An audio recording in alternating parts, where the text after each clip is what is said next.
So very good evening to all and आज हम लोगों के पास URTS 2 का पेपर है एंड इसका आज हम लोग सॉल्यूशन देखेंगे. सो क्वेश्चन है particle is a is projected vertically upward, another particle B of same mass is projected at an angle of 45 degree, both reach the same height. ठीक है, the ratio of initial kinetic energy of A to that of B. क्या करना होगा? चूंकि दोनों की height same है तो हम लोग ये बोल सकते हैं, एक का अगर वेलोसिटी मान लीजिए u है, एक का वेलोसिटी मान लीजिए u है, ठीक है, और दूसरे का v है, तो हम क्या लिख सकते हैं, ये सपोज करिए v है ना, और ये एंगल कितना है, ये एंगल है 45 डिग्री, दिस इज 45 डिग्री. तो हम क्या लिखेंगे, u जा रहा है सीधा वर्टिकली अपवर्ड, तो ये u it is equal to क्या हो जाएगा, v साइन 45. तो हमारा क्या हो जाएगा, ये वैल्यू हो जाएगा u it is equal to v by √2. तो v कितना हो गया, √2 टाइम्स u. अब मुझे क्या पूछा गया है, मुझे पूछा गया ratio of kinetic energy of A to that of B. तो ए का काइनेटिक एनर्जी कितना हो जाएगा, half M U square by B का कितना हो जाएगा, तो हाफ एम वी का स्क्वायर. तो वी का स्क्वायर क्या हो जाएगा, √2 यू का square, that would be 2 U square. देखिए एम ये सब कैंसिल हो गया और हमारा वैल्यू क्या आ गया, 1:2. सो ऑप्शन नंबर क्या हो जाएगा, ऑप्शन नंबर हो गया 1. Option number 1 is the correct answer. ठीक है, नेक्स्ट क्वेश्चन पर चलते हैं हम लोग. नेक्स्ट क्वेश्चन है, a man pulls a bucket of water from a height h metre deep well if the mass of rope is m and mass of bucket full of water is capital M. What is the work done by the mass m by the man. तो ये मान लीजिए रस्सी है और ये रस्सी पर एक क्या लगा हुआ है, कैपिटल M लगा हुआ है और इसकी मास क्या है m. कितना हाइट वो खींच रहा है, h हाइट ऊपर खींच रहा है, तो सीधी सी बात है इस मास m को तो पूरा h हाइट जाना पड़ेगा और इस मास का क्या होगा, हमारा m/2 जो है इसका क्या होगा, सेंटर ऑफ मास होगा. तो कितना ऊपर जा रहा है, ये टोटल मास जा रहा है mgh प्लस mgh/2. हमारा ऑप्शन क्या हो जाएगा, option number 3. Option number 3. Next देख लीजिए, नेक्स्ट क्वेश्चन है, particle of mass m is moving in a circle of radius r having a centripetal force equal to -k/r², है ना. तो f जो है इट डिपेंड्स ऑन -k/r². तो आप समझ रहे हो it is in the bounded state. कोई भी चीज़ अगर मान लीजिए जैसे ये सर्कुलर मोशन कर रहा है ना, सर्किल में मूव कर रहा है और माइनस साइन है, तो सर्किल में कोई चीज़ अगर मूव कर रहा है पार्टिकल इस तरह से, तो it is in the bounded state. Bounded state मतलब it is what bounded to this centre, है ना. तो जैसे आपका ग्रेविटेशनल फोर्स, जो हम लोग फोर्स वगैरह पढ़ते हैं, तो वहाँ पे जब अगर कोई प्लैनेट वगैरह अगर रिवॉल्व कर रहा है अराउंड द सन, तो वहाँ पर भी it is in the bounded state. As well as electrons की जो मोशन हम लोग बात करते हैं, वो भी अगर न्यूक्लियस के अराउंड अगर वो मूव कर रही है इन अ पर्टिकुलर ऑर्बिट, तो वहाँ पर भी हम लोग इस तरह का फॉर्म बनाते हैं. तो क्या सीखें, अगर एफ ऐसा है तो हम लिख सकते हैं इसको क्या, mv²/r it is equal to what, -k/r². एक r से एक r क्या हो जाएगा, कैंसिल हो जाएगा. सो v क्या हो जाएगा, v हो जाएगा समथिंग, v जो है, या एक काम करते हैं v को ऐसे ही रहने दीजिए, mv² है तो इसमें अगर 1/2 कर देंगे तो यहाँ पर भी क्या हो जाएगा 1/2. तो क्या हो जाएगा ये -k/2r. ये क्या हो गया, ये हो गया हमारा. और ये -k/2r जो है, आप देखिएगा ये जो माइनस साइन है, ये माइनस साइन सिर्फ ये बता रहा है टुवर्ड्स दिस. ठीक है, तो अगर हम लोग मैग्नीट्यूड वाइज बोलेंगे तो हमारा मैग्नीट्यूड क्या हो जाएगा, k/2r हो जाएगा, क्योंकि हाफ mv², ये तो हमारा क्या होगा, पॉजिटिव होगा, क्योंकि काइनेटिक एनर्जी है हमारा, ये हमेशा पॉजिटिव रहेगा. k/2r हो गया हमारा काइनेटिक एनर्जी की value. And as we know bounded state में kinetic energy is nothing but minus of total energy. तो ये हमारा आ गया -k/2r. ठीक है, नेक्स्ट आते हैं हम लोग का फोर्स का कुछ एक्सप्रेशन गिवन है, पावर डिलीवर्ड पूछा है. ठीक है, हम लोग को क्या करना पड़ेगा, F से निकालना पड़ेगा m इंटू ए की वैल्यू क्या, v dv/dx. ठीक है, इट इज इक्वल टू यहाँ पर क्या हो जाएगा, ये हो जाएगा x की पावर n, है ना. तो v dv क्या हो जाएगा, v dv it is equal to, ये हमारा कुछ कांस्टेंट हो गया, x की पावर n इंटू dx, ऐसा हो गया. इंटीग्रेशन करेंगे, ये क्या आ जाएगा, v²/2 it is equal to क्या, x की पावर n+1 बाई n+1. ये 2 तो हमारा कांस्टेंट ही हो गया, तो v क्या हो जाएगा, v हो जाएगा x की पावर n प्लस 1/2, ऐसा हो जाएगा हमारा v का एक्सप्रेशन, है ना। मतलब कांस्टेंट भी होगा यहाँ पे, मैं कांस्टेंट नहीं लिख रहा हूँ, मैं सीधा लिख रहा हूँ कांस्टेंट इंटू x की पावर n प्लस 1/2। अब ये हो गया हमारा v का वैल्यू, और f की वैल्यू क्या था, f की वैल्यू था x की पावर n, तो f डॉट v हमको क्या देगा, पावर देगा। So power is what, x की पावर n इंटू कितना, x की पावर n प्लस 1/2, तो ये हो जाएगा power it is equal to x की पावर n प्लस 1/2, ठीक है।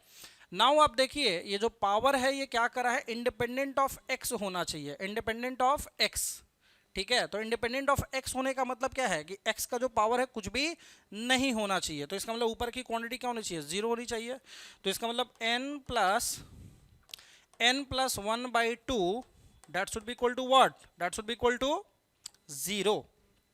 तो इसको सॉल्व करेंगे कितना आ जाएगा, ये हो जाएगा n plus 1/2 is equal to 0 है, तो ये हो जाएगा 2n प्लस 1 इक्वल टू 0, तो ये हो जाएगा 3n plus 1 is equal to 0, तो n की वैल्यू क्या आ गया, -1/3। देखिए जरूर कोई ऑप्शन होगा -1/3, ऑप्शन नंबर 2, ठीक है। नेक्स्ट क्वेश्चन अपना, वर्टिकल स्प्रिंग है, फोर्स कांस्टेंट k है, फिक्स्ड ऑन अ टेबल है, ठीक है, फिक्स्ड ऑन अ टेबल है, वर्टिकल है ऐसे, ठीक है, स्प्रिंग ऐसे वर्टिकल है।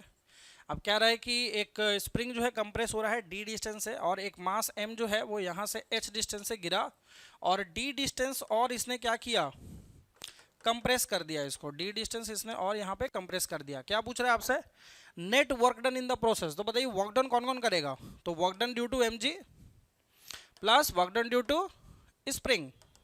तो अगर work done due to mg देखें तो क्या हो जाएगा, mg टोटल वर्क कितना हुआ, टोटल हाइट कितना नीचे आया, h प्लस डी, तो क्या हो जाएगा h प्लस डी, और वर्क यहाँ पर work done due to mg क्या होगा, पॉजिटिव होगा, क्यों, क्योंकि mg भी नीचे है, एज वेल एज जो डिस्प्लेसमेंट हो रहा है वो भी हमारा किधर है, नीचे की तरफ है, तो mg h प्लस डी हो गया, plus work done by spring क्या होगा, सो एज वी नो कि ये वर्क डन अगेंस्ट द क्या है, स्प्रिंग है, तो इस केस में हमारा क्या हो जाएगा, -12 k d², हमारा ऑप्शन कौन सा हो जाएगा, ऑप्शन नंबर 3। नेक्स्ट आइए, नेक्स्ट क्वेश्चन है, a man of mass 50 kg standing in an elevator if the elevator is moving, ठीक है। तो एक पहले मैन बना दीजिए यहाँ पे, और ये जो मैन है ये यहाँ पे दे रहा है 50 kg का है, elevator is moving up with an acceleration of g/3, ये g/3 से सर ऊपर जा रहा है, ठीक है।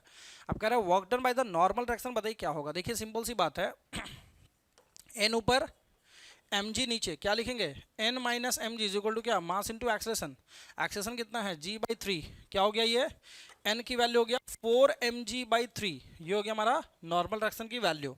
Once we got the value of normal reaction, अब हमको क्या करना है, वर्क निकालना है। तो वर्क जो है निकालना है कहाँ से कहाँ तक के लिए, निकालना है 12 मीटर के लिए, तो फोर्स अपने पास है, अब तो मल्टीप्लाई कर देंगे 4mg/3 इंटू कितना 12, कितना हो गया, ये हो गया 16 mg, अगर वैल्यू पुट कर दे 16 m की वैल्यू कितना 50, g की वैल्यू कितना 10, कितना हो जाएगा, ये हो जाएगा 8000 जूल। नेक्स्ट है, a body of mass 6 kg is under a force this where work done, बताइए 2 सेकंड में क्या होगा। देखिए S दिया हुआ है, ds/dt क्या हो जाएगा, ds/dt हो जाएगा 1/4 इंटू टी स्क्वायर का डिफरेंशिएशन 2t, ये वैल्यू हो गया t/2, this is our velocity, ठीक है। नेक्स्ट अगर हम लोग यहाँ पर देखें एक्सेलरेशन, तो एक्सेलरेशन क्या होगा, dv/dt दैट इज आवर 1/2, तो फोर्स की वैल्यू क्या हो गया, फोर्स की वैल्यू क्या हो गया, मास इंटू एक्सेलरेशन, मास कितना दिया हुआ है 6 इंटू 1/2 कितना हो गया 3 न्यूटन हो गया। अब F हमको पता है और मुझे चाहिए वर्क, तो वर्क क्या होता है, वर्क होता है F ds का इंटीग्रेशन, है ना। तो F की वैल्यू कितना है 3, और ds की वैल्यू अगर हम देखेंगे तो ये हो जाएगा t/2 इंटू dt, कहाँ से आई ये, देखिए यहाँ से ds का एक्सप्रेशन अगर आप लिखेंगे तो क्या हो जाएगा, ds is equal to t/2 पहले से है, और dt इधर और आ गया है ना, तो t/2 dt का इंटीग्रेशन कहाँ से कहाँ तक, फ्रॉम 0 to 2, 3/2 बाहर चला गया, एंड देन t dt का इंटीग्रेशन कितना t²/2, कहाँ से कहाँ 0 से 2, सॉल्व करेंगे ये आ जाएगा 3/2 इंटू 4/2, ये हो जाएगा 2 कैंसिल 2 कैंसिल 3 जूल आ गया हमारा answer, final answer 3 joule. Next है U दिया हुआ है, मेरे को क्या पूछा है, मैग्नीट्यूड ऑफ फोर्स, सीधी सी बात है D U by D x करेंगे तो ये आ जाएगा कितना, माइनस 2bx, और फोर्स क्या होता है, फोर्स होता है minus D U by D X, क्या हो जाएगा 2bx। तो क्या दिख रहा है, F depends on what, x, so that means proportional to x। Next आइए, masses of two substances are 1 gram and 9 gram if there kinetic energy are same. Kinetic energy अगर सेम है देन रेशियो बताइए momentum क्या होगा, ठीक है। तो momentum P it is equal to क्या होता है, अंडर रूट 2mk, है ना, P it is equal to 2mk, जहां पर k क्या है, k is the kinetic energy. तो क्या लिखेंगे, P1 by P2 it is equal to what, under root, mass जो है वही हमारा डिफरेंट है, ठीक है, तो 2 1 इंटू के 2 9 इंटू के, देखिए सब कैंसिल हो गया, ये बन गया कितना 1/3। तो ऑप्शन हो गया ऑप्शन नंबर 4। 9 का ऑप्शन जो है, 9 का ऑप्शन जो है ऑप्शन नंबर 4, राइट, ठीक है, 1:3। नेक्स्ट आइए, नेक्स्ट में है a body moving with velocity v breaks up into two equal parts. One of the part retraces its path with velocity v, then the velocity of the other part. देखिए simple सी बात है, एक मास m पहले से है, वो velocity v में गया, जब ये टूट गया तो one of the path retraces back, तो m/2 ये गया उसी वेलोसिटी से जाएगा, सेम वेलोसिटी से, दूसरे का वेलोसिटी पूछ रहा है ना, तो क्या करना पड़ेगा, मान लीजिए इसकी वेलोसिटी है v डैश, तो क्या लिखेंगे m into V, that would be in I cap, it is equal to m v/2 क्या minus I cap plus m/2 into V dash, क्योंकि मुझे वी डैश की बारे में कोई नॉलेज नहीं है कि क्या होगा, तो क्या हो जाएगा यहाँ से वैल्यू m देखिए कैंसिल हो गया, और यहाँ से कितना आ गया, ये हो गया 3v/2 in I cap, it is equal to what, v dash by 2, 2 cancel हो गया, so v dash is equal to 3v in forward direction, ठीक है। नेक्स्ट आइए, ball is allowed to fall from height of 10 metre, 40% का loss हो गया, तो बचा कितना 60%, तो मान लीजिए 10% से गिरा होगा mgs से, तो जब वो जाएगा हाइट तो कितना हाइट ऊपर जाएगा, तो 60% जाएगा, दैट मीन्स 4। नेक्स्ट आइए, a crane lift 300 kg weight from a surface up to height of 2 metre in 3 second, average power बताइए क्या होगा, तो एवरेज पावर चाहिए, तो एवरेज पावर कैसे निकालते हैं, एवरेज पावर होता है वर्क डन बाई टाइम। अब चूंकि वर्क डन हमको निकालना है तो मैं क्या करूंगा, mgh करूंगा, तो mg की वैल्यू 9.8 इंटू एच की वैल्यू कितना 2/3 करेंगे, 3 से 100 बार में कैंसिल, 100 इंटू 19.6, ये कितना आ जाएगा, लगभग 1960 वाट आ जाएगा आंसर। नेक्स्ट आइए, नेक्स्ट पूछ रहा है पार्टिकल का इक्विलिब्रियम पोजीशन कहाँ पे होगा, तो जहाँ पे फोर्स 0 होगा, so D U by D X क्या हो गया 16x - 4, ठीक है, इक्वल टू व्हाट 0, ठीक है, क्योंकि minus D U by D x करेंगे भी तो माइनस वो बस 4 आगे आ जाएगा, ये इधर चला जाएगा, तो F is equal to minus D U by D X होता है ना, तो फोर्स जहाँ पे 0 होगा तो इसका मतलब ये 0, तो x की वैल्यू क्या हो गया, x की वैल्यू हो गया 4/16, that is 1/4, 0.25, option number 2। Next आइए क्वेश्चन, नेक्स्ट क्वेश्चन पूछ रहा है P Q R is a conservative force field the amount of work done in carrying. बड़ा ही अच्छा क्वेश्चन है, ध्यान रखिएगा, वर्क डन किसी भी साइकिल में क्या होता है 0 होता है फॉर अ कंजर्वेटिव फील्ड, तो वर्क डन जो होगा टोटल, तो P Q plus work done Q R plus work done R P that should be equal to 0। अब कितना कितना दिया हुआ है, पी क्यू में कितना दिया हुआ है 5, क्यू आर में दिया हुआ है 2, work done in R P equal to 0, तो वर्क डन आर पी क्या हो जाएगा -7, बट मुझे क्या चाहिए, मुझे चाहिए work done carry the body from P to R, so P to R जाने में क्या होगा, work done from P to R क्या हो जाएगा, तो इसका प्लस हो जाएगा, दैट वुड बी 7 जूल, क्योंकि ये डब्ल्यू आर पी था, तो पी आर अगर हम इसको उल्टा करेंगे तो माइनस साइन क्या हो जाएगा, पॉजिटिव हो जाएगा, आंसर हो जाएगा 7 जूल। नेक्स्ट आइए, नेक्स्ट क्वेश्चन है force this acts on a particle at an angle of 60 degree with the X axis, work done बताइए displacing from x1 to x2, ठीक है, तो f dx cos 60 ये करना पड़ेगा वर्क डन के लिए, और इसको इंटीग्रेशन भी करना पड़ेगा, तो f की वैल्यू कितना कि x² dx cos 60 1/2, इंटीग्रेशन कहाँ से कहाँ फ्रॉम x1 टू x2, तो k/2 तो पहले से बाहर चला गया है ना, और एक्स स्क्वायर डी एक्स का इंटीग्रेशन क्या हो जाएगा, x³/3 from x1 to x2। Solve करेंगे, ये हो जाएगा k/6 x2³ minus x1³। Option number third. Next आइए, if the equation for the displacement is given by this, ठीक है, मेरे से पूछा जा रहा है find the angular velocity after 2 second from its start. तो D theta by D T करेंगे 6t², ये तो आपका कांस्टेंट है, डिफरेंशिएशन 0 हो जाएगा। तो सिंपली 6 इंटू 2 का स्क्वायर 424 रेडियन पर second is the final answer. ठीक, नेक्स्ट आइए, नेक्स्ट क्वेश्चन है लीनियर वेलोसिटी। तो ध्यान से देखिए, ये क्वेश्चन बहुत ज़्यादा टफ नहीं है, बट हाँ वो आपसे ये चाहता है कि आपको एक्सप्रेशन पता होना चाहिए, क्योंकि बच्चे क्या करते हैं अक्सर उनको याद करना है तो v equal to R omega याद करते हैं, बट ध्यान रखिएगा वेलोसिटी का जो एक्सप्रेशन है वो होता है ओमेगा क्रॉस आर। जब आप इसको सॉल्व करेंगे तो आपको ऑप्शन जो है 17 का वो होगा, 17 का ऑप्शन हो जाएगा ऑप्शन नंबर 2। एंड मैं यहाँ पे इसको पूरा सॉल्व नहीं कर रहा हूँ क्योंकि आप इसको कर सकते हो। आई होप कि आप ये पता है आपको ओमेगा क्रॉस आर कैसे करते हैं, तो चलो मैं कर ही देता हूँ, है ना। ओमेगा क्रॉस आर 3 - 4 1, आर की वैल्यू कितना 5 - 6 6 ऐसा होगा। अगर मुझे आई कैप लिखना है, ठीक है, तो मैं आई कैप कैसे लिखूंगा, आई कैप के लिए मुझे ऐसे करना जाना पड़ेगा। तो -24 + 6 कैसे हुआ कि मैं ऐसे क्रिस क्रॉस जब करूंगा तो जब इधर जाना होगा तो मुझे नेगेटिव लेना पड़ेगा, तो माइनस माइनस प्लस हो जाएगा, तो इसलिए प्लस हो गया। माइनस जे ध्यान रखना है नेगेटिव होता है यहाँ पे, माइनस जे में ये हो गया 18 - 5 एंड के कैप में क्या हो जाएगा, के कैप में हो जाएगा -18 + 20। ठीक है, सॉल्व कर देंगे, आंसर आ जाएगा option number 2। An aeroplane is flying with a uniform speed of this circular path of radius। तो v is equal to R omega, v है 100, r की वैल्यू नहीं, r की वैल्यू हमको क्या है, r की वैल्यू दिया हुआ है 100, r की वैल्यू 100 दिया हुआ है, 100 दिया हुआ है, ठीक है। एंड ओमेगा की वैल्यू हमको चाहिए, तो ओमेगा कितना हो जाएगा यहाँ से, ओमेगा हो जाएगा 1 रेडियन पर सेकंड। डन।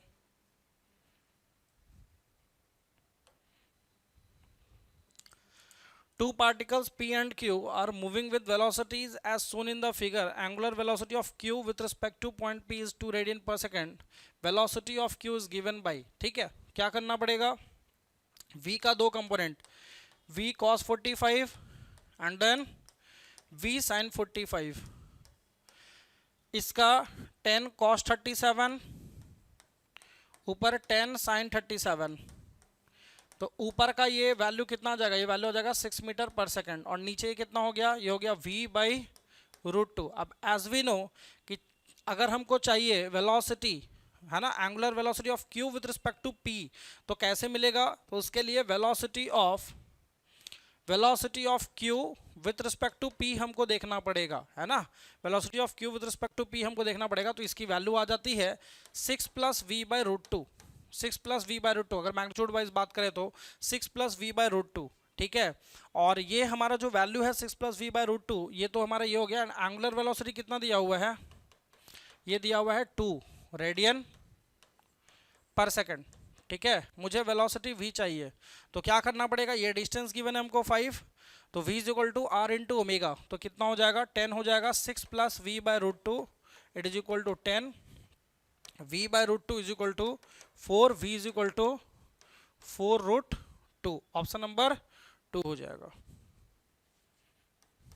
ठीक है। नेक्स्ट आइए, फ्लाईव्हील गिवन है, rotating at 600 revolution per minute है, brought under uniform deceleration stopped after 2 minutes, what is the angular deceleration in radian percent square. तो आपको ओमेगा इनिशियल गिवन है 600 revolution है 2π/60, कितना हो जाएगा वैल्यू 10, ये हो गया 20 पाई रेडियन पर सेकंड हो गया, ठीक है। और स्टॉप्ड हो रहा है तो ओमेगा फाइनल हमारा क्या हो गया 0 हो गया, तो सिंपल है omega initial omega final minus omega initial is equal to alpha into T. Deceleration है तो अल्फा हमारा निगेटिव ही रहेगा, हमको वही पूछा भी है, टाइम हमको दिया हुआ है। तो ओमेगा इनिशियल कितना हो जाएगा, ये तो 0 हो गया, माइनस 20 पाई हो गया। अल्फा की वैल्यू एज इट इज छोड़ दीजिए, टाइम की वैल्यू कितना 120, तो कितना आ जाएगा अल्फा की value minus pi by 6 radian पर सेकंड स्क्वायर।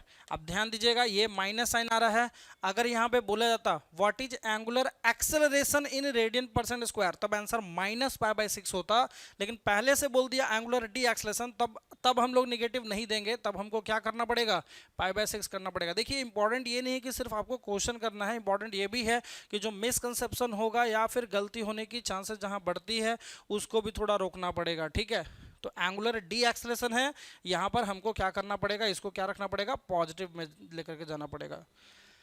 नेक्स्ट आइए, radius of circular path is double but it frequency of rotation is kept constant if the initial centripetal force is F is equal to M omega square R, ठीक है ठीक है। अब देखो यहाँ पे क्या कर रहा है, रेडियस इज डबल, रेडियस को डबल कर रहे हैं बट फ्रीक्वेंसी सेम है, तो एफ डैश क्या हो जाएगा, एम सेम है, फ्रीक्वेंसी सेम रखे हैं, रेडियस क्या हो रहा है, रेडियस हो रहा है हमारा डबल, तो यहाँ से ये सब कट गया, F by F dash is equal to R R cancel हो गया 1/2, एफ डैश क्या आ रहा है it is equal to 2f।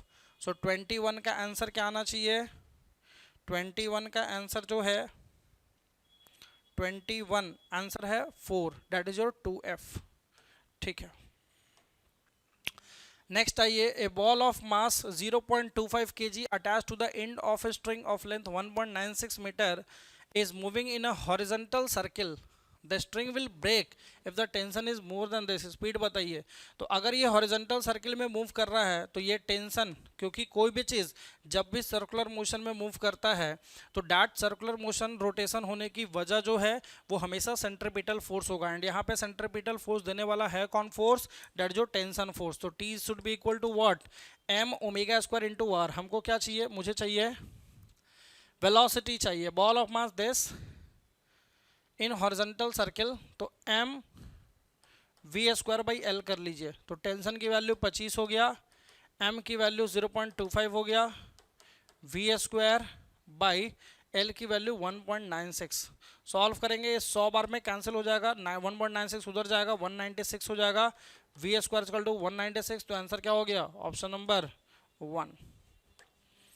Next आइए, 3 आइडेंटिकल पार्टिकल है are joint together by thread. देखिए ये भी बड़ा ही अच्छा क्वेश्चन है, अगर मान लीजिए इस सबका मास m है, ठीक है, और तीनों ओमेगा से रोटेट कर रहा है, तीनों ओमेगा से रोटेट कर रहा है, तो यहाँ का टेंशन हमको चाहिए, तो आप क्या लिखोगे, टेंशन का रेशियो चाहिए, तो मान लीजिए T1 यहाँ पे, T2 यहाँ पे, T3 क्या हो जाएगा, तो T1 के लिए मैं क्या लिखूंगा, T1 के लिए मैं लिखूंगा m ओमेगा स्क्वायर इंटू कितना 3l, क्योंकि यहाँ से यहाँ का लेंथ कितना है 3l है। इसके लिए क्या लिखूंगा, इस पॉइंट के लिए क्या लिखूंगा, तो देखो एक फोर्स इधर है, एक फोर्स इधर है, तो आपको पता है net force towards the centre होता है, तो T2 बड़ा होगा, तो क्या लिखेंगे T2 minus T1, it should be equal to mass omega square into कितना 12, तो T2 की वैल्यू कितना आ गया, T2 की वैल्यू आ गया m ओमेगा स्क्वायर 12 तो पहले से था ही, ये 3l इधर ऐड हो गया, तो m ओमेगा स्क्वायर 5l हो गया। और ठीक ऐसा ही अगर T3 के लिए लिखेंगे तो इसके लिए कौन बड़ा होगा T3 या T2, तो net force towards the centre होना चाहिए, so that why T3 minus T2 is equal to क्या m ओमेगा स्क्वायर इंटू कितना l। T2 की वैल्यू था m ओमेगा स्क्वायर 5l, तो T3 की वैल्यू कितना हो गया m ओमेगा स्क्वायर 5l की जगह पे कितना हो जाएगा 6l हो जाएगा। अब अगर हम रेशियो की बात करें तो रेशियो कितना कितना हो गया 356, 356 कहाँ मिल रहा है, एक ही जगह मिल रहा है, लाइक दिस। नेक्स्ट आइए, curve has radius this with a banking angle tan theta, it is equal to क्या V square by R G, tan theta tan 30 1/√3 V square R, G की वैल्यू कितना 10, जी की वैल्यू रख लीजिए 10, √3 cancel, we की value आ गया 10 metre पर second. ये क्वेश्चन में देखिए क्या पूछा है, टाइम पीरियड का फॉर्मूला पूछा है क्या होगा, ठीक है ना, the particle moves in horizontal circle, find its time period क्या होगा। तो इसके लिए हमको क्या चाहिए होगा, मुझे इसके लिए चाहिए होगा ओमेगा, और ओमेगा कैसे मिलेगा, तो सिंपल सा बात है, हम इसमें फॉर्मूला रख सकते हैं, इसमें डायरेक्टली हम लोग फॉर्मूला रख सकते हैं 2 pi under root R by G, ये आर के फॉर्म में हो जाता है, T is equal to 2 pi under root R by G. R कैसे लिखेंगे, तो 2 पाई अंडर रूट आर की वैल्यू कितना, ये अगर एंगल 45 डिग्री होगा तो ये हो जाएगा कितना 10/10। आंसर क्या आ गया, आंसर आ गया 2 पाई। तो आंसर क्या होना चाहिए, ऑप्शन नंबर 4।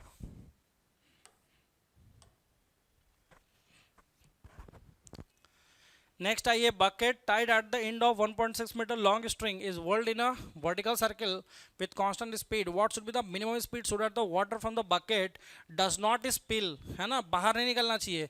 तो एज वी नो कि जब भी कोई चीज़ इस तरह से मोशन करता है तो एट द हाईएस्ट पॉइंट यहाँ की वेलोसिटी क्या होता है, अंडर रूट जी एल, है ना। तो that under root G L should be equal to, यहाँ पे आपका वेलोसिटी चाहिए ना, तो v की वैल्यू क्या हो जाएगा, रूट जी एल है, तो यहाँ पे क्या हो जाएगा वैल्यू 10 इंटू 1.6, 10 इंटू 1.6, ये हो जाएगा वैल्यू 4 मीटर पर सेकंड, 16 का रूट 4 मीटर पर सेकंड। नेक्स्ट आइए, a body of mass m hangs at one end of a string of length l, the other end of which is fixed, it is given a horizontal velocity so that the string just reach where it makes an angle 60 degree with the vertical, the tension in the string at the mean position।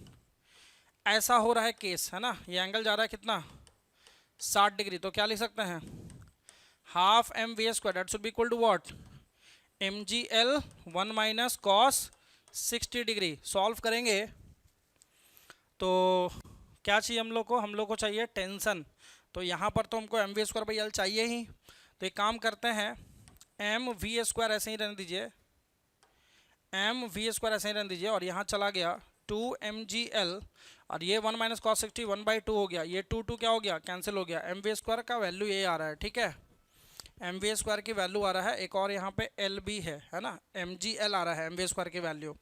तो जब यहाँ पर होगा तो क्या होगा, T और नीचे में क्या एम जी, क्या लिखेंगे आप यहाँ पर equation, T minus M G is equal to क्या, M V square by L, T minus M G पहले से है, एम वी स्क्वायर का value that is your M G L by L, L L cancel हो गया, M G और M G add होकर के कितना हो गया, टी इज इक्वल टू क्या 2 एम जी। आंसर क्या हो जाएगा, ऑप्शन नंबर फर्स्ट। नेक्स्ट आइए, two trains A and B are running in the same direction on parallel rails such that A is faster than B. Packets of equal weight are transferred between them. What will happen due to this?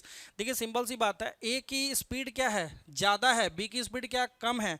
तो अगर A से कोई सामान B पर जाएगा तो A की चूंकि स्पीड बहुत ज़्यादा है, तो A का जो सामान होगा, जो गुड्स होगा, उसका भी क्या होगा, उसका भी आपका स्पीड ज़्यादा होगा। तो जब B को देंगे तो B और क्या होगा, एक्सेलरेट करेगा, और B का सामान अगर इधर आ रहा है तो वो रिटार्ड होगा। तो क्या है option, A will be accelerated, no, B will be accelerated but A will be retarded, option number 2। Next आइए 31, ये एक अच्छा क्वेश्चन है, इसमें कह रहा है कि B पॉइंट फिक्स है ग्राउंड के रिस्पेक्ट में, A पॉइंट मूव कर रहा है, बताइए क्या होगा। तो आप क्या करोगे, 40 कितना मूव करेगा, 60 मूव करेगा, 60 सेंटीमीटर इसके हिसाब से, क्योंकि ये मिडिल, ये जो है आपको कह रहा है कि ये जो है इसको मीट करना चाहिए, तो ये कितना इसको कम से कम चलना चाहिए 60। ये ग्राउंड के रिस्पेक्ट में मैं लिख रहा हूँ, ग्राउंड के रिस्पेक्ट में 60 वाला कितना चल रहा है 0, और 40 वाला कितना चलेगा ये मुझे नहीं पता, 40 into X is equal to 0। Solve करेंगे तो ये हो जाएगा कितना, एक्स की वैल्यू हो गया -60 सेंटीमीटर। ये क्या बता रहा है, ये बता रहा है कि होगा क्या, कि ये जो प्लैंक है, ये अगर मेरा पहले से 0,0 था तो प्लैंक ऐसे हो जाएगा, प्लैंक ऐसे हो जाएगा, और ये चला गया इधर 60 सेंटीमीटर, तो ये भी हो गया कितना 60 सेंटीमीटर। ये जो आदमी है जो पहले जहाँ से था वो अभी भी यहीं पर है, ठीक है, और ये जो 40 kg का था वो भी यहाँ पे जा करके इसको मीट कर दिया, कहाँ पे 60 सेंटीमीटर पर। अब एक अच्छी चीज़ यहाँ पे समझना है, कौन सा आदमी किधर चल रहा था, ये आदमी इधर जाएगा, ये जो आदमी है ये भी इधर जाएगा, और प्लैंक किधर जाएगा, लेफ्ट साइड में जाएगा। तो बहुत ही अच्छा क्वेश्चन है, ये ग्राउंड के रिस्पेक्ट मैंने लिखा है, एक्स की वैल्यू आ गया -60 एंड अकॉर्डिंगली हमारा इस तरह से, मतलब ये आदमी इधर जा रहा है। नेक्स्ट आइए, ये भी बड़ा ही अच्छा क्वेश्चन है। Ball falls vertically on to a floor with momentum p and then bounces repeatedly, coefficient of restitution is e, total momentum important, बताइए क्या होगा टोटल मोमेंटम। ध्यान से देखिए, कोई अगर बॉल है वो गिर रहा है तो u से गिरता है, ऊपर जाता है, e इंटू यू हो जाता है। तो मोमेंटम जो है अगर पहले से p था तो जब नेक्स्ट बार ऊपर जाएगा तो क्या हो जाएगा, e इंटू पी हो जाएगा, a इंटू पी। तो नेट मोमेंटम जो इसको मिल रहा है वो क्या मिल रहा है, p plus E P, P plus E P. एक बार कोलिजन हुआ तो P प्लस ई पी हमको मोमेंटम मिलेगा। कैसे आता है ये, देखिए सिंपल सी बात है, ऊपर गया और ये वाला पहले से नीचे था तो क्या लिखोगे, E इंटू पी, मान लीजिए जे कैप माइनस पी माइनस जे कैप, इसलिए ये ऐड होकर के ऐसा लिखा गया, ठीक है। तो एक बार जब कोलिजन हुआ तो ये मिला, नेक्स्ट बार क्या मिलेगा, ई इंटू या इसको एक काम करते हैं, ई बाहर कर दो, ई बाहर कर दिए तो क्या मिल गया हमको, पी, ई अगर हम बाहर कर देंगे तो यहाँ पे हमको p पहले बाहर कर दो, p बाहर कर दिए, 1 प्लस ई मिल गया ऐसा। फिर यहाँ पर क्या मिलेगा, e इंटू ई मल्टीप्लाई हो जाएगा, then again p plus E P, फिर क्या हो जाएगा e square into P plus E P, like that, ठीक है। ऐसा हमको मिलता जाएगा हर एक बार, हर एक कोलिजन में। टोटल मोमेंटम चूंकि पूछा है तो यहाँ पे क्या हो जाएगा, a की वैल्यू क्या हो गया, p प्लस ई पी, और नीचे में हमारा जो रेशियो बन रहा है, माने कॉमन रेशियो जो है वो कितना है, that is your R, that would be 1 minus E, क्या हो जाएगा, p बाहर 1 प्लस ई बटा 1 माइनस ई। आंसर कौन सा हो जाएगा, ऑप्शन नंबर 4। बढ़िया question. Ball is drop from a height of 10 metre, it is embedded 1 metre in sand and stops in this process, क्या होगा। देखिए चूंकि बॉल नीचे गिरा और गिरने के बाद इम्बेडेड हो रहा है, it is embedded 1 metre in sand, नीचे की तरफ जा रहा है, तो यहाँ पे कुछ भी हमारा कांस्टेंट नहीं रहा, ना तो मोमेंटम एंड ना तो काइनेटिक एनर्जी। तो both momentum and kinetic energy जो है वो कंजर्व नहीं हुआ, चेंज हो रहा है ना, क्योंकि वेलोसिटी वगैरह सब चेंज होगा। An small ball each of mass m impinge elastically each second on a surface with speed u, the force experienced by the surface। देखिए जो मोमेंटम चेंज होता है वो कितना होता है, डेट वुड बी 2mu। समझ रहे कैसे, u से अगर आया तो mu, फिर इधर चला गया m इंटू यू। तो अगर आप वेक्टर में p final minus p initial करेंगे तो आपकी वैल्यू क्या हो जाएगा, mu minus I cap minus M U. तो ये कितना हो गया, दैट वुड बी 2mu। तो इसको कितना फोर्स मिलेगा, 2mu राइट साइड में मिलेगा, ठीक है। अब चूंकि यहाँ पे दिया हुआ है कि n small balls in each second, ठीक है ना, तो क्या हो जाएगा, तो हम लोग पढ़े हैं फोर्स क्या होता है, change in momentum by time. तो चेंज इन मोमेंटम कितना हुआ है, 2mu एक के लिए, तो n के लिए कितना n, और ये इसमें ऑलरेडी सेकंड इंक्लूडेड है क्योंकि पर सेकंड ही गिवन है। तो फोर्स क्या हो जाएगा, 2mnu। तो आंसर कौन सा हो जाएगा, 2mnu। नेक्स्ट आइए, A ball of mass 50 gram is dropped from height this, it rebounds losing 75% of its kinetic energy if it remains in contact with the ground for this impulse of the impact force, impulse of the impact force। बड़ा अच्छा question है। It rebounds losing 75% of its kinetic energy if it remains in contact with the ground for delta t impulse, बताइए क्या होगा। तो देखिए इस question में what you have to do, इस क्वेश्चन में मेरे को दिया है मास दिया हुआ है कितना 50 ग्राम, h दिया हुआ है 10 metre, rebounds losing 75% of its kinetic energy. 75% of kinetic energy क्या हो रहा है, ये हमारा लॉस हो रहा है, ठीक है।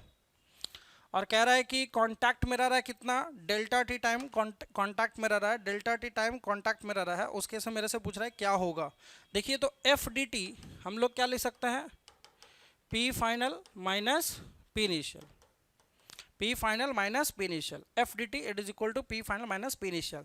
मेरे से यही इम्पल्स पूछ रहा है, तो P final minus P initial कैसे निकलेगा, तो यहाँ पर हमसे कह रहा है 75% लॉस कर दिया। तो पहले का अगर मान लेते हैं वेलोसिटी अगर u है ना, तो पहले का वेलोसिटी अगर u है तो P इनिशियल क्या हो जाएगा, m इंटू यू, बाद में क्या हो गया 75% ऑफ काइनेटिक एनर्जी लॉस कर दिया, तो बचा कितना 25% of half M U square, that should be equal to what, half M V dash square. कितना हो जाएगा वैल्यू, ये हो गया 1/4 half M U square it is equal to half M V dash square, half of cancel हो गया, M M cancel हो गया, so V dash is what, V dash is U by to.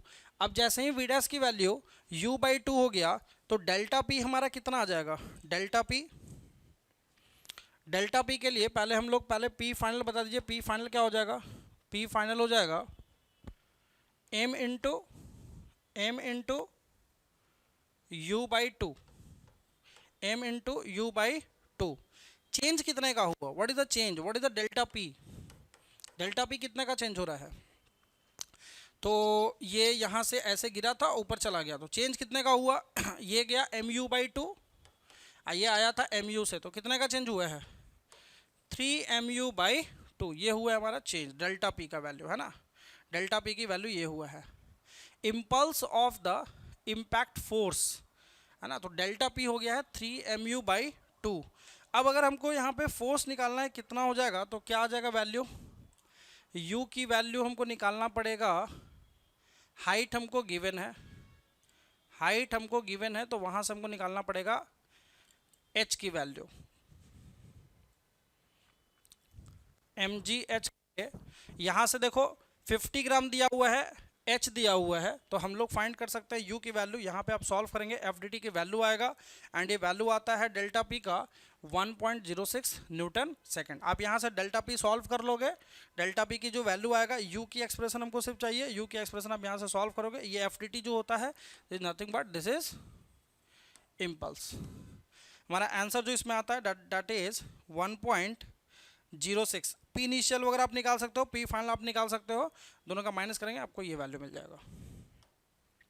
Next आइए, next आपसे पूछा है force दिया है और पावर आपसे पूछ रहा है, फोर्स दिया हुआ है और पावर आपसे पूछ रहा है। क्या करना पड़ेगा, अगर फोर्स है तो हमको पहले निकालना पड़ेगा वेलोसिटी का expression.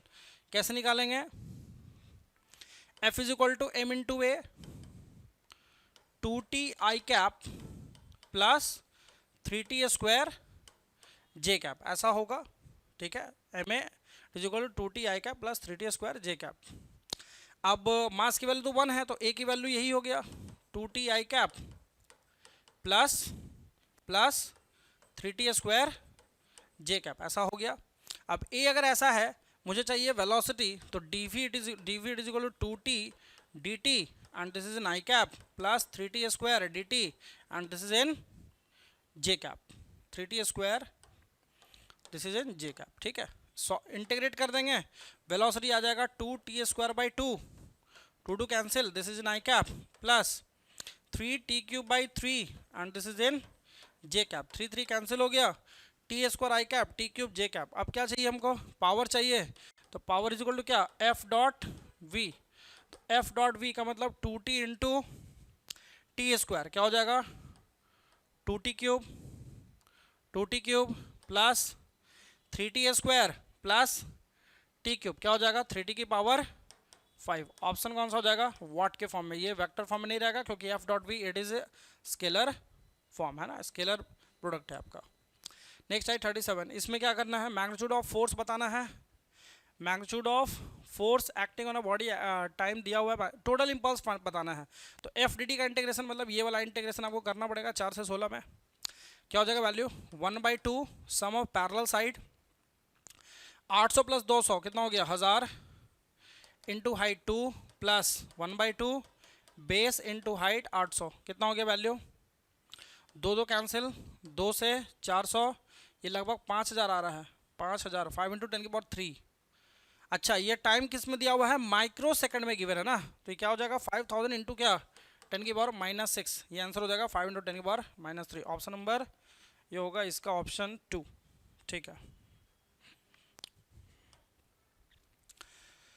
To small sphere of equal mass and heading toward each other with equal speed undergo head on collision, क्या होगा, their final velocity must be 0, जरूरी नहीं है, अगर ई की वैल्यू कुछ दिया रहेगा, कोलिजन किस तरह का ये नहीं बोला है, ठीक है, तो ये हो सकता है, their final velocity may be 0, possible है।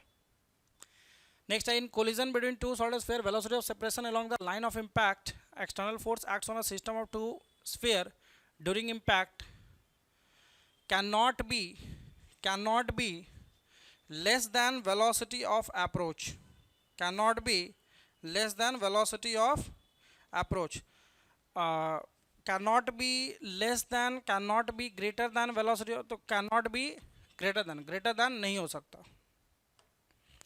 नेक्स्ट आइए, velocity of centre of mass remains constant if the total external force that is 0। Two particle t is equal to 0 पर है, t इज इक्वल टू 5 पर पूछा है, velocity यहाँ पे force दिया है तो एक्सेशन हो जाएगा कितना 2 मीटर पर सेकंड स्क्वायर, 5 सेकंड पे इसका वेलोसिटी कितना हो जाएगा 10 मीटर पर सेकंड। VCM पूछा है तो VCM क्या होगा 2 इंटू 0 प्लस 3 इंटू 10 बटा कितना 5, कितना हो गया 6 मीटर पर सेकंड हो गया velocity of centre of mass. Two particles of equal mass have velocity this and this. Find particle has acceleration this. The center mass of the moves in a path. किधर हो जाएगा, तो velocity of center of mass अगर हम निकालेंगे, दोनों का mass same है, m into 2 y cap plus m into 2 j cap बटा 2m, एंड ACM क्या हो गया, ACM हो जाएगा m into 3 i cap plus m into 3 j cap बटा m। तो मास मास क्या हो जाएगा कैंसिल हो गया, यहाँ पे 2m mm सब कैंसिल हो गया। क्या दिख रहा है, दोनों वैल्यू जो है 2 भी कैंसिल हो गया, तो ये i cap plus j cap हो गया, और ये कितना आ गया, ये हो गया 3/2 i cap plus j cap. क्या लिख सकते हैं, ये लिख सकते हैं कि ACM is nothing but what 3/2 of VCM। तो दोनों की लाइन कैसा होगा, that would B straight line. A man walks on a trolley placed at rest. The center of mass of the system. पहले कैसा था, रेस्ट पर था, कोई एक्सटर्नल फोर्स नहीं लगा है, तो क्या होगा remains stationary. A system of particles is free from any external force if V and A be the velocity. तो velocity अगर constant होगा तो acceleration would be 0. Next आइए, two bodies 1 kg 2 kg are moving in two perpendicular direction and velocity this their velocity of center of mass। तो VCM find करना है ना, so VCM is equal to 1 into 1 i cap plus 2 into 2 j cap बटा 3, क्या हो गया i cap plus 4 j cap by 3। Magnitude wise अगर find करना होगा तो VCM का मॉड क्या हो जाएगा, VCM का मॉड हो जाएगा 1/3 का होल स्क्वायर प्लस 4/3 का होल स्क्वायर का अंडर रूट। सॉल्व करेंगे, इसका आंसर जो है 43 का ऑप्शन जो है ये आता है 1.37 सेंटीमीटर पर सेकंड। इसको सॉल्व करेंगे, you will get the answer. Next है, spacecraft of mass m is moving with velocity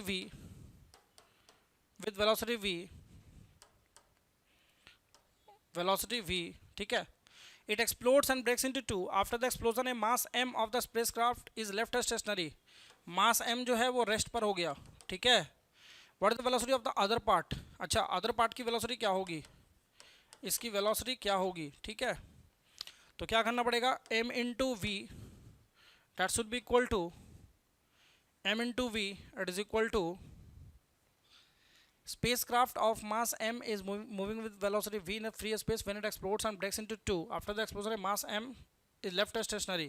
अच्छा, m minus m into v dash हमको फाइंड करना है, प्लस m into 0, ठीक है।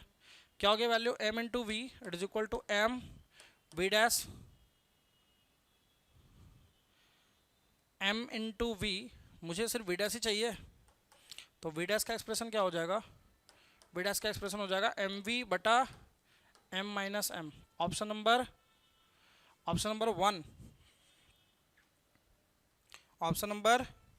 1, ठीक है। नेक्स्ट आइए, if the density of material of the square plate is this, ठीक है। तो दोनों की डेंसिटी रो, तो इसके लिए क्या लिखेंगे, इसका मास कितना हो जाएगा, डेंसिटी इंटू एरिया कितना l स्क्वायर, और इसका मास कितना हो जाएगा m1, इसको m1 बोल दीजिए, इसको m2 बोल दीजिए, तो m2 कितना हो जाएगा, डेंसिटी रो सर्कुलर प्लेट है तो पाई आर स्क्वायर, पाई आर का होल स्क्वायर है ना, तो क्या हो जाएगा रो पाई l स्क्वायर बाई 4। चूंकि ये वाला एरिया क्या है, कम है, तो इसके लिए सेंटर मास किधर होगा, inside the A square plate. तो इसका आंसर कौन सा हो जाएगा? Option number 1। So that's all of your what your physics question. ठीक है, हम अप्रॉक्सीमेटली 1 आवर लगा है इसको सॉल्व करने में, तो बिट इजी। और अगर आप सही ढंग से इसको अच्छे से करोगे तो बहुत इजीली आपका सॉल्व हुआ होगा प्रॉब्लम। ठीक है, तो मिलते हैं फिर नेक्स्ट आपके टेस्ट का सॉल्यूशन के साथ। ठीक है, ओके।